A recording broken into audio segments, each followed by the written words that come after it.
اعوذ باللہ من الشیطان الرجیم، بسم اللہ الرحمن الرحیم۔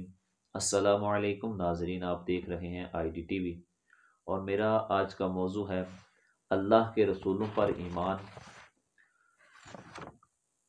جس طرح اللہ تعالیٰ پر ایمان لانا اور اس کی تمام صفات جیسی کہ وہ ہیں ان کو ماننا ضروری اور ایمان میں داخل ہے، اسی طرح اللہ تعالیٰ کے تمام نبیوں اور رسولوں کو بھی برحق ماننا ضروری ہے۔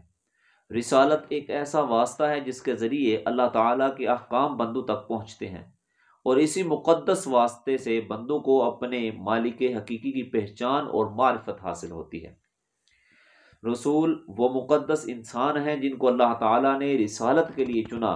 یہ ہستیاں حسب و نسب، اخلاق و کردار، جمال و کمال، غرضے کے ہر اعتبار سے باقی تمام انسانوں سے برتر اور اعلیٰ ہے، اور تمام نقائص اور عیبوں سے ان کا وجود اللہ تعالیٰ نے پاک پیدا کیا۔ یہ سب نبی اور رسول مرد تھے، کوئی عورت نبی نہیں ہوئی۔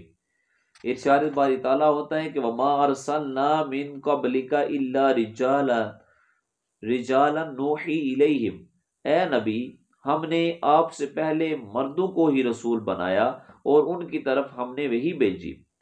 اور نبی معصوم یعنی گناہ سے پاک ہوتا ہے۔ نبیوں اور فرشتوں کے سوا کسی اور کو معصوم ماننا گمراہی ہے۔ ہاں، اللہ تعالیٰ کے ولی گناہ سے محفوظ ضرور ہوتے ہیں۔ سب سے پہلے نبی حضرت آدم علیہ السلام ہیں، اور سب سے آخری نبی ہمارے آقا و مولا حضرت محمد الرسول اللہ صلی اللہ علیہ وسلم ہیں۔ نبیوں کی کوئی تعداد مقرر نہیں کہ وہ کتنے ہیں، حدیث پاک میں مختلف روایتیں آئی ہیں، اس لیے تعداد مقرر کیے بغیر یہ کہنا چاہیے کہ ہم اللہ تعالیٰ کے تمام نبیوں اور رسولوں پر ایمان رکھتے ہیں اور ان کو برحق اور سچا جانتے ہیں۔ لا نفرق بین احد من رسلی، ہم ایمان لانے میں کسی رسول میں فرق نہیں کرتے۔ لہٰذا حضرت آدم علیہ السلام سے لے کر خاتم الانبیاء حضرت محمد رسول اللہ صلی اللہ علیہ وسلم تک جتنے نبی اللہ تعالیٰ نے بھیجے ان سب کا ماننا اور ان پر ایمان لانا ضروری ہے، اور کسی ایک نبی کا انکار بھی کفر ہے، اور کسی ایک نبی کی معمولی سی توہین اور بے ادبی اور گستاخی بھی کفر ہے۔ تمام نبیوں میں افضل اور اعلیٰ ہمارے نبی حضرت محمد رسول اللہ صلی اللہ علیہ وسلم ہیں، بلکہ اللہ تعالیٰ کے بعد آپ ہی کا مرتبہ اور درجہ ہوتا ہے۔ بعد از خدا بزرگ توئی، قصہ مختصر، اللہ تعالیٰ نے آپ کو تمام انسانوں کی طرف رسول بنا کر بھیجا ہے۔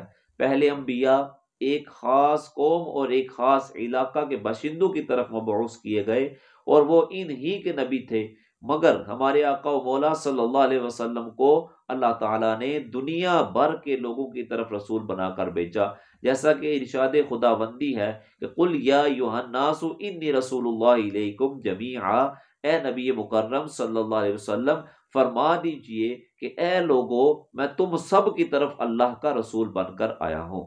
بلکہ نبی محترم صلی اللہ علیہ وسلم ہر مخلوق، انسان، جن، فرشتے، حور و غلمہ، حیوانات، جمادات، زمین و آسمان، عرش و کرسی، لوح و قلم، اور اللہ تعالیٰ کی ہر مخلوق اور سب کائنات کے نبی اور رسول ہیں۔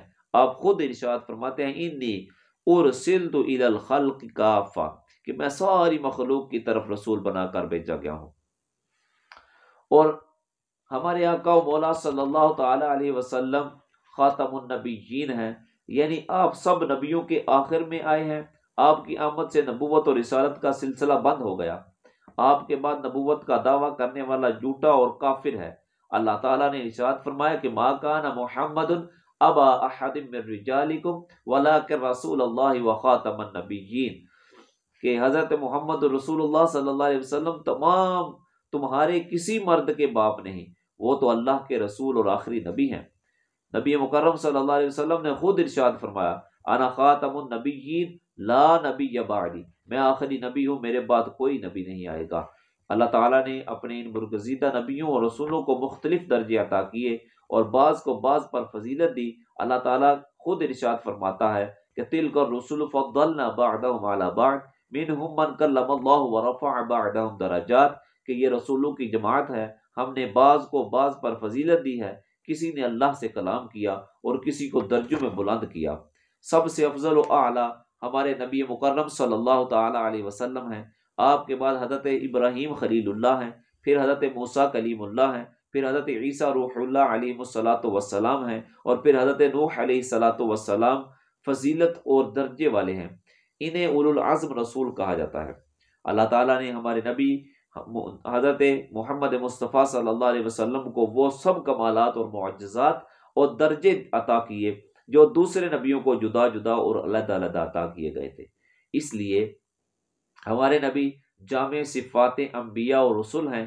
ان کے علاوہ کچھ کمالات و معجزات ایسے ہیں جو ہمارے نبی مکرم صلی اللہ تعالی علیہ وسلم کے سوا اور کسی نبی اور رسول کو نہیں دیے گئے۔ ان کمالات کو آپ کے خصائص کہتے ہیں، مثلا شفاعت کبریٰ، معراج، آپ کا سایہ نہ ہونا، آپ کا نبی امی ہونا، خاتم النبیین ہونا، رحمت للعالمین ہونا، عالم الاولین والآخرین ہونا، رسالت عامہ، معلم کتاب و حکمت، رفعت ذکر، اور اسی طرح زمین کا نماز و طہارت کے لیے پاک قرار دیا جانا، نصرت بالرعب ہونا۔ آپ کے علاوہ اور بھی لا تعداد آپ کے خصائص ہیں جن میں آپ یکتا ہیں۔ اللہ رب العزت جل جلالہ کی بارگاہ میں دعا کرتے ہیں کہ اللہ کریم جل وعلا ہمیں نبی مکرم صلی اللہ تعالی علیہ وسلم کی سچی پکی محبت عطا فرمائے، اور یہ محبت ایسی محبت ہو کہ جس کو کبھی زوال نہ ہو، جس کو کبھی فنا نہ ہو، اور یہ قیامت کے دن تک، جنت کے اندر داخل ہونے تک، بلکہ جنت کے اندر بھی اللہ کریم جل وعلا اس محبت کو شاد و آباد رکھے۔ تمام تر مسلمانوں کا اللہ کریم جل وعلا حامی و ناصر ہو۔ وآخر دعوانا الحمد للہ رب العالمین۔